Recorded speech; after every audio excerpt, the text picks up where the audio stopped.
اعوذ باللہ من الشیطان الرجیم بسم اللہ الرحمن الرحیم۔ دوستو، بزرگوں، عزیزوں، السلام علیکم ورحمۃ اللہ وبرکاتہ۔ ہماری تقریر کا جو موضوع ہے وہ انتہائی اساس موضوع ہے۔ انسان کی روحیں کہاں رہتی ہیں؟ برے انسانوں کی روحیں کہاں رہتی ہیں اور نیک لوگوں کی روحیں کہاں رہتی ہیں؟ تو اس بارے میں نبی صلی اللہ علیہ وسلم نے تفصیل سے بتا دیا۔ اللہ رب العزت کے احکام کھول کھول کر بیان کیے، اور اس معاملے کو، یہ معاملہ انتہائی سیریس معاملہ ہے۔ اس معاملے کا تعلق جو ہے، یہ اللہ رب العزت کے حکم، نبی صلی اللہ علیہ وسلم کے حکم کے ساتھ یہ چیزیں منسلک ہیں۔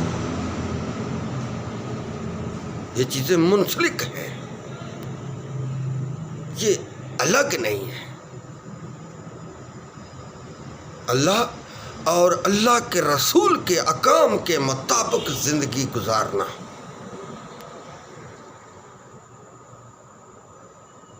اللہ اور اللہ کے رسول کے احکام کے مطابق زندگی گزارنا جنت کا راستہ ہے۔ جنت اس کو ہی ملے گی جو اللہ اور اللہ کے رسول کے بتائے ہوئے حکموں کے مطابق زندگی گزارے، اس کو جنت ملے گی۔ خالی نام لینے سے جنت نہیں ملے گی، بے محنت جنت نہیں ملے گی۔ ایک آدمی ہے، وہ مزدوری ہی نہیں کرتا، اس کو اجرت کیسے دی جائے گی؟ نہیں دی جائے گی۔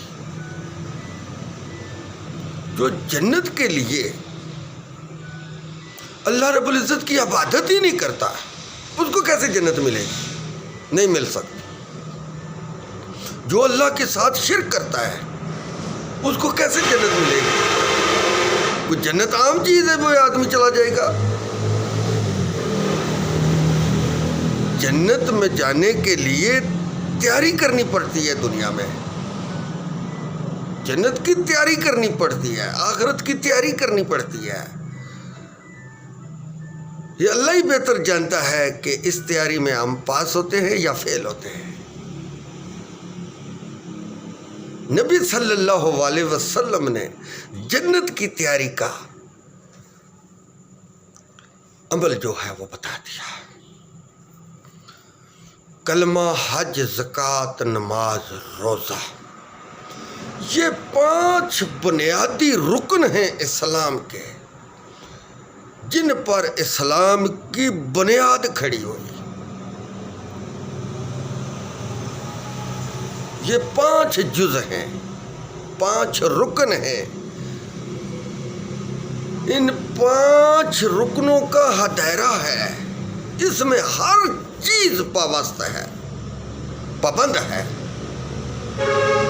ہر چیز اسی ادارے سے ملتی ہے۔ جو اس ادارے سے باہر ہوتا ہے، اسے کچھ نہیں ملتا، کچھ نہیں ملتا۔ لا الہ الا اللہ، اللہ کے سوا کوئی عبادت کے لائق نہیں، کوئی عبادت کے لائق نہیں، کوئی اللہ کا شریک نہیں، کوئی اللہ کو کسی کے مشورے کی ضرورت نہیں۔ سب مخلوق اسی کی ہے، اسی نے پیدا کی ہے۔ وہی بادشاہ ہے، وہی حقیقی بادشاہ ہے۔ دنیا فنا ہونے والی ہے، اللہ رب العزت ہمیشہ قائم رہنے والے ہیں۔ ہر چیز سے اللہ پاک ہے، کھانے پینے، سونے، مکان، اولاد، بیوی، ہر چیز سے پاک ہے۔ اس کا کوئی شریک نہیں، وحدہ لا شریک ہے۔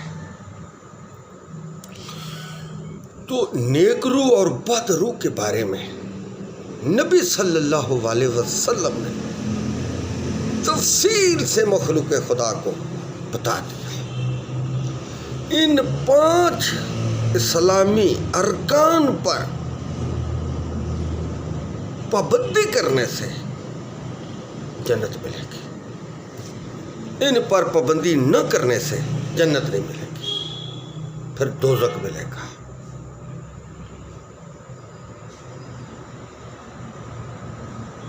لا الہ الا اللہ محمد رسول اللہ صلی اللہ علیہ وآلہ وسلم۔ اللہ رب العزت نے حکم دیا ہے، میرا حکم منو، میرے نبی کا حکم منو، جو حکم نبی دیں وہ کام کرو، جس کام سے نبی منع کریں اسے منع ہو جاؤ، تو آپ جنت کے حقدار بن جاؤ گے۔ یعنی کہ نبی صلی اللہ علیہ وسلم نے بتائے ہوئے راستے پر چلو گے تو جنت کا راستہ وہ ہے، جو نبی صلی اللہ علیہ وسلم نے بتایا ہے وہ جنت کا راستہ ہے۔ اگر تم ٹیڑھے راستوں پر چلو گے تو ٹیڑھے راستے جو ہیں یہ دوزخ والے ہیں، سیدھا راستہ جو ہے نبی صلی اللہ علیہ وسلم نے جو بتایا ہے وہ جنت کا سیدھا راستہ ہے۔ اللہ پر تقوی کرو۔ نبی صلی اللہ علیہ وسلم نے ارشاد فرمایا، میرا تقوی پاک پروردگار پر ہے اور تم بھی اسی پر تقوی کرو۔ 5 وقت کی نماز ادا کرو، نماز ادب کے ساتھ پڑھو، بری طرح نہ پڑھو، تلفظ کے ساتھ پڑھو، سجود رکوع اطمینان سے کرو، صحیح کرو، شکر شڑک نہ کرو، تو پھر تمہاری نماز قبول ہوگی۔ جس طرح نبی صلی اللہ علیہ وسلم نے نماز کے بارے میں وضاحت سے فرمایا اسی طریقے سے نماز پڑھو تو پھر تمہاری نماز قبول ہے۔ اگر تم بری نماز پڑھو گے تو وہ تمہارے منہ پر ماری جائے گی، وہ تمہارے منہ پر ماری جائے گی۔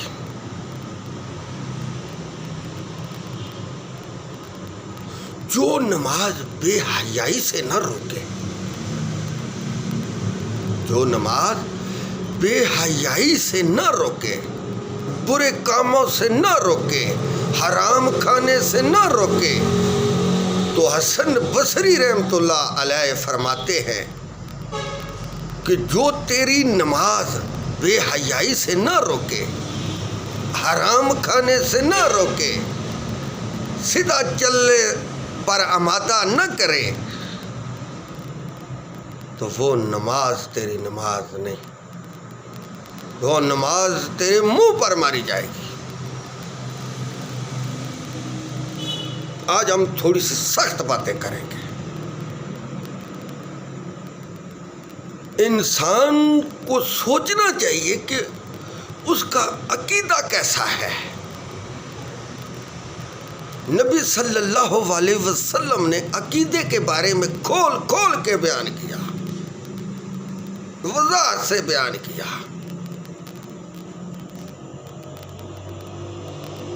اصل عقیدہ وہ ہے جو اللہ اور اللہ کے رسول نے بتایا ہے، اللہ پر ایمان لانا، اللہ کا تقوی اختیار کرنا، اصل عقیدہ یہ ہے۔ اللہ کے ساتھ کسی کو شریک نہیں ٹھہرانا،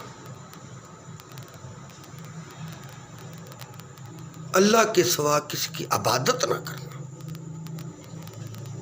اللہ نے پیدا کیا، کسی نے اور نے تو نہیں پیدا کیا۔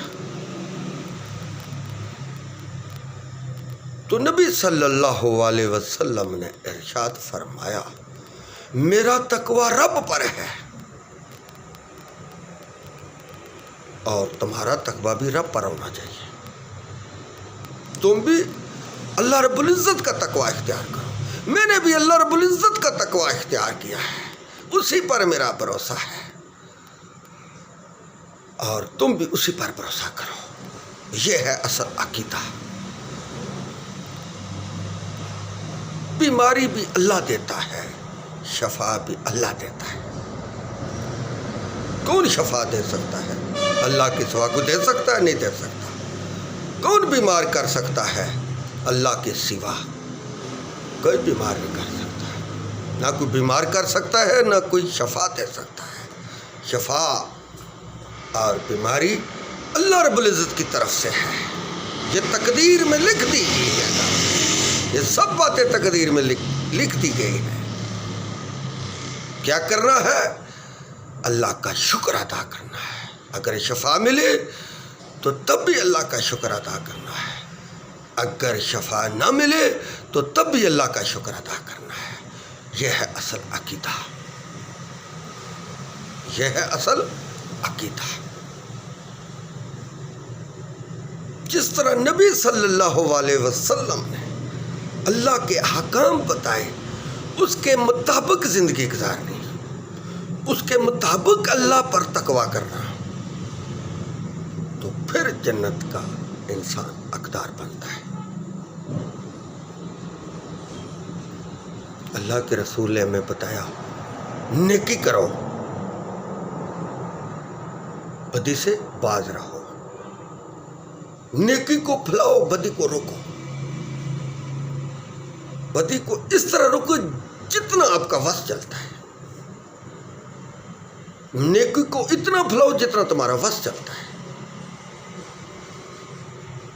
نیکی کو اتنا پھیلاؤ کہ جتنا تمہارا وس ہے، جتنی تم میں قوت ہے، جتنی تم میں صلاحیت ہے،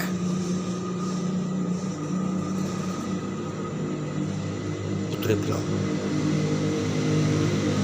بدی کو روکو جتنی تمہاری طاقت ہے،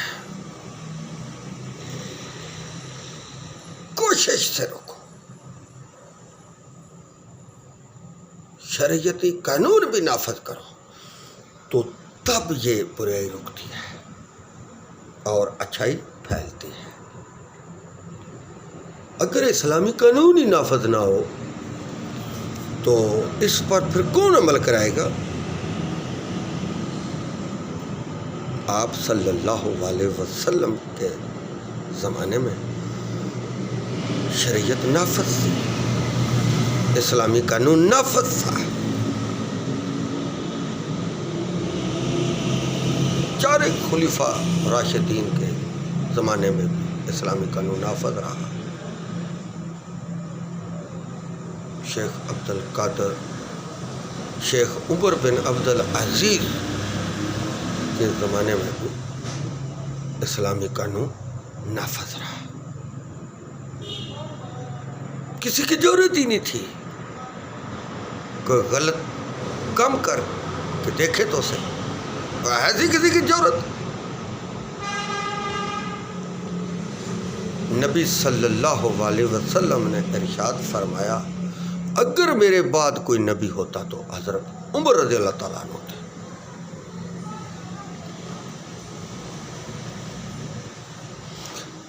اسلام میں عدل انصاف بہت ضروری ہے.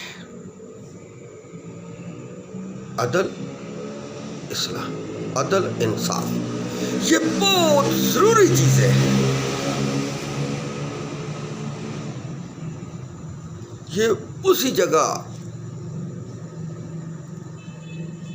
ہوتا ہے جہاں اسلامی قانون نافذ ہو. جب اسلامی قانون ہی نافذ نہ ہو تو پھر جدھر مرضی ہے کوئی گل موار ہو جائے، کون کسی کو روکے گا؟ ہر اپنے اپنے منہ میں آتا ہے، اپنے اپنے منہ کرتا ہے. تو جو ہے نا نیک روحیں، نیک روحیں وہ ہیں کہ جو دنیا میں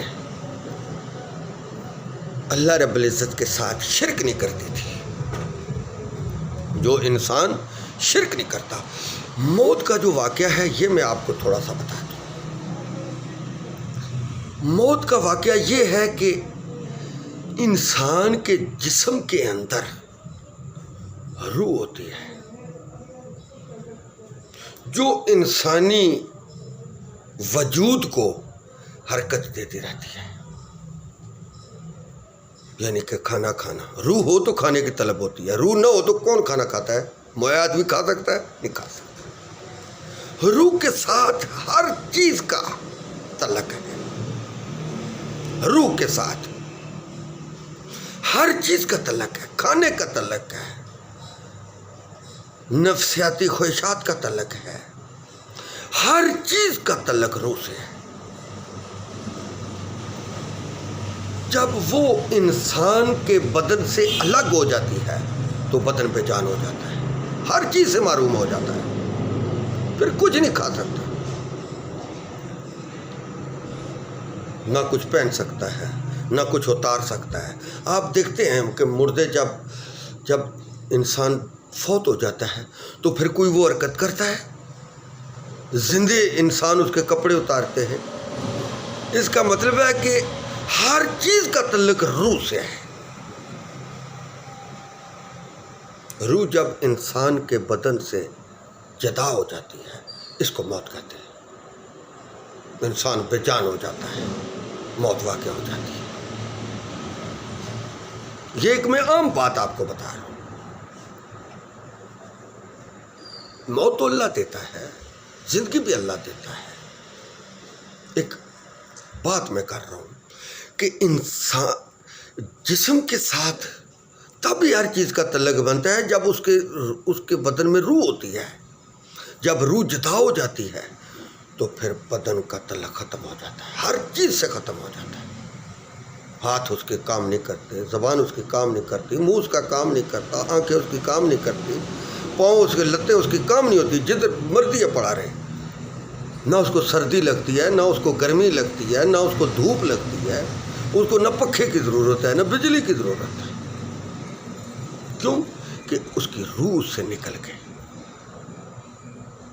جس چیز کا تعلق تھا وہ تعلق ختم ہو گیا،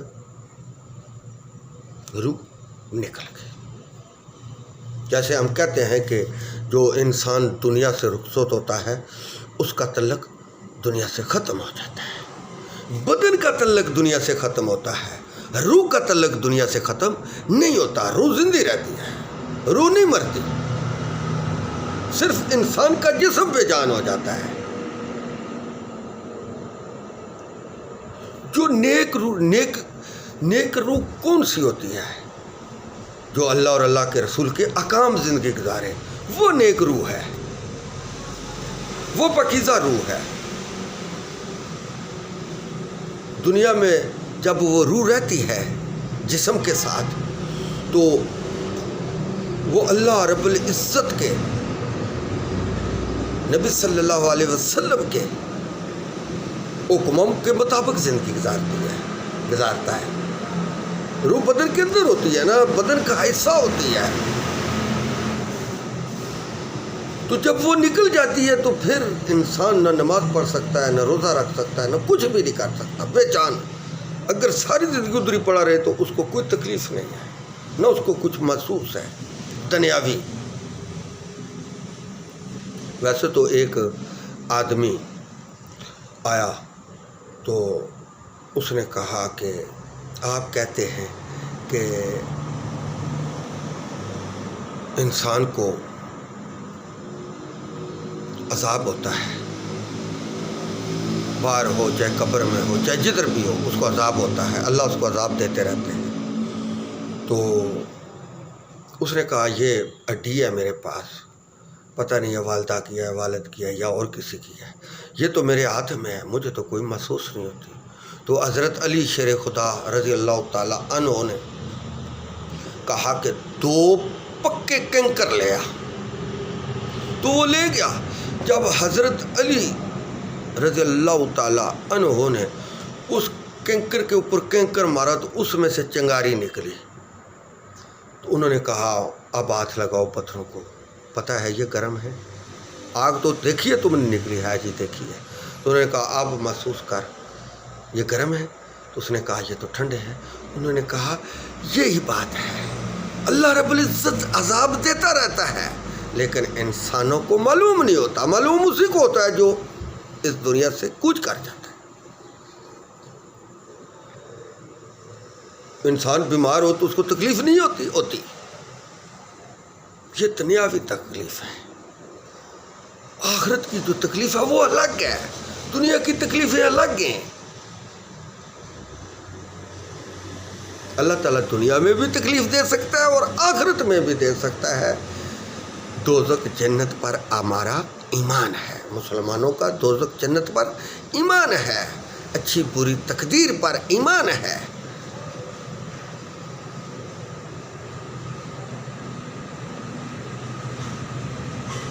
مسلمان جو ہے اس کا ایمان ہے اللہ رب العزت پر، پکا تقوی ہوتا ہے۔ اللہ رب العزت عذاب جس طرح چاہے دے سکتے ہیں، دنیا میں بھی دیتے ہیں، آخرت میں بھی دیتے ہیں۔ جو برے لوگ ہیں ان کو دیتے ہیں، جو اچھے لوگ ہیں ان کو نہیں دیتے۔ تو جسم سے روح نکل جاتی ہے، کہتے ہیں کہ ملک الموت کے ساتھ ایک فرشتوں کی جماعت ہوتی ہے جو روح نکالتی ہیں، اور اگر اچھی روح ہو تو اس کو جنتی لباس میں لپیٹ کر خوشبوئیں لگا کر لے جاتی ہے، اور ساتواں آسمانوں کے دروازے کھول دیے جاتے ہیں۔ تمام جو آسمانوں کی مخلوق ہے اس کو ویلکم کرتے ہیں، مرحبا کہتے ہیں۔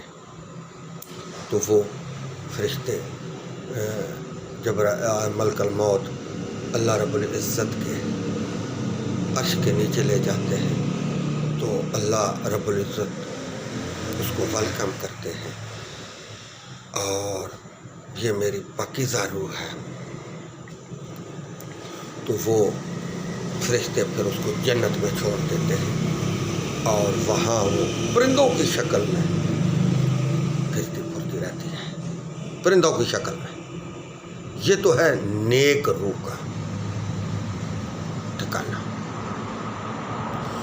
برے آدمی کی جب روح فرشتے نکالتے ہیں،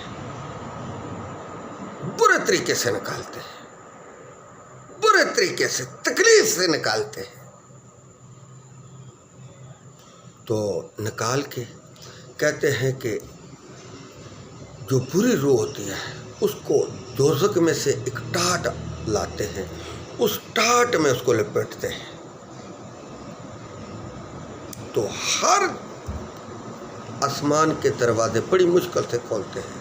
اس میں بدبو بڑی ہوتی ہے، اس روح میں بدبو بڑی ہوتی ہے، جو بد روح ہوتی ہے، جو دنیا میں اللہ کے ساتھ شرک کرتا ہے، نبی صلی اللہ علیہ وسلم کی نبوت کو تسلیم نہیں کرتا ہے۔ تو اس کو اللہ رب العزت کے عرش کے نیچے جاتے ہیں تو اللہ رب العزت اس کو پھٹکار دیتے ہیں، یہ خبیث روح کدھر لائے ہو؟ تو فرشتے پھر اس کو لے آتے ہیں، اور دوزخ میں ایک مکان ہے، اس ٹاٹ میں لپیٹ کر ادھر رکھ دیتے ہیں۔ یہ ہے بری روح کا انجام، یہ ہے بری روح کا انجام۔ تو بدن کا جو تعلق ہوتا ہے یہ دنیا سے ختم ہو جاتا ہے، ختم ہو جاتا ہے۔ آخرت برگزی دنیا میں چلا جاتا ہے۔ تو جو اس کے پیچھے وارث ہوتے ہیں اس کے لیے ثواب کرتے رہتے ہیں، صدقہ خیرات دیتے رہتے ہیں، تو اس کو قبر میں بھی راحت ملتی ہے اور روحوں کو بھی راحت ملتی ہے۔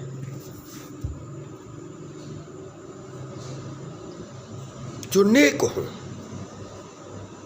جو پیچھے دعا کرنے والا وہ ہے، وہ بھی نیک ہونا چاہیے، اللہ کے ساتھ شرک نہ کرتا، اس کی دعا صدقہ خیرات قبول ہوتا ہے۔ جو اللہ کے ساتھ شرک کرتا ہے، نبی صلی اللہ علیہ وسلم کے بتائے ہوئے طریقوں کے مطابق زندگی نہیں گزارتا، سنت کے مطابق زندگی، بھائی جان ذرا میں معذرت سے میرے منہ سے طریقہ نکل گیا، کئی علماء طریقہ بھی یہ بیان کرتے ہیں، لیکن یہاں میں معافی چاہتا ہوں۔ نبی صلی اللہ علیہ وسلم کی سنت کے مطابق زندگی نہیں گزارتا، اس کی کوئی دعا قبول نہیں ہے، جتنا مرضی ہے صدقہ خیرات نماز کچھ بھی کرے، جو اللہ کے احکام کے مطابق زندگی نہیں گزارتا، اللہ کے حکم کے مطابق زندگی نہیں گزارتا۔ بہرحال ایک چیز ذرا میں واضح بتا دوں کہ جس کو پتہ ہی نہیں ہے شرک چیز کیا ہے، یا کسی نے اس کو بتایا ہی نہیں ہے، یا اس نے خود ہی نہیں سمجھا، دیوانہ ہے، لاپرواہ ہے، تو اس پر کوئی فتویٰ واجب نہیں۔ اگر اس کو پتہ چل جائے کہ اللہ کے ساتھ شرک کرنا کفر ہے، تو پھر بھی وہ کرتا رہے، تو پھر وہ ان جرموں کا حقدار ہے، وہ پھر اس جرم کا حقدار ہے۔ تو جو علم والے ہیں، اگر یہ باتیں وہ چھپائیں، وہ باتیں چھپائیں، لوگوں کو نہ بتائیں، رلا مرلا کے بتائیں، ٹال مٹول کے بتائیں، تو وہ بڑے مجرم پائے جائیں گے، اللہ کے ہاں وہ بڑے مجرم ہیں۔ وہ سمجھ لیں کہ ان کا ٹھکانہ دوزخ ہے۔ جو اللہ کے احکام چھپائے، سچ نہ بتائے، نبی صلی اللہ علیہ وسلم کی سنتوں کو چھپائے، لوگوں کے آگے نہ بیان کرے، تو وہ بھی بڑا مجرم ہے۔ بتائے نہ کہ ایسے ایسے سنت پر عمل کرو تو آپ جنت میں جاؤ گے، تو وہ بھی بڑا دوزخی ہے، اس کا بھی ٹھکانہ دوزخ ہے۔ اللہ اور اللہ کے رسول کے حکم کے مطابق جو زندگی نہیں گزارتا، اس کا ٹھکانہ دوزخ ہے، اس کا ٹھکانہ دوزخ ہے۔ یہ وہ سب باتیں ہیں جو ہم بیان کر رہے ہیں، ہم نام اس لیے نہیں لے رہے کہ پھر دل آزاری ہوتی ہے۔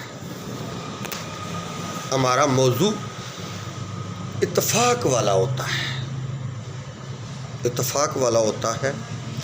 تو بھائی جان اگر میرے منہ سے کوئی بات نکل گئی تو میں آپ سے معافی چاہتا ہوں۔ وآخر دعوانا ان الحمد للہ رب العالمین۔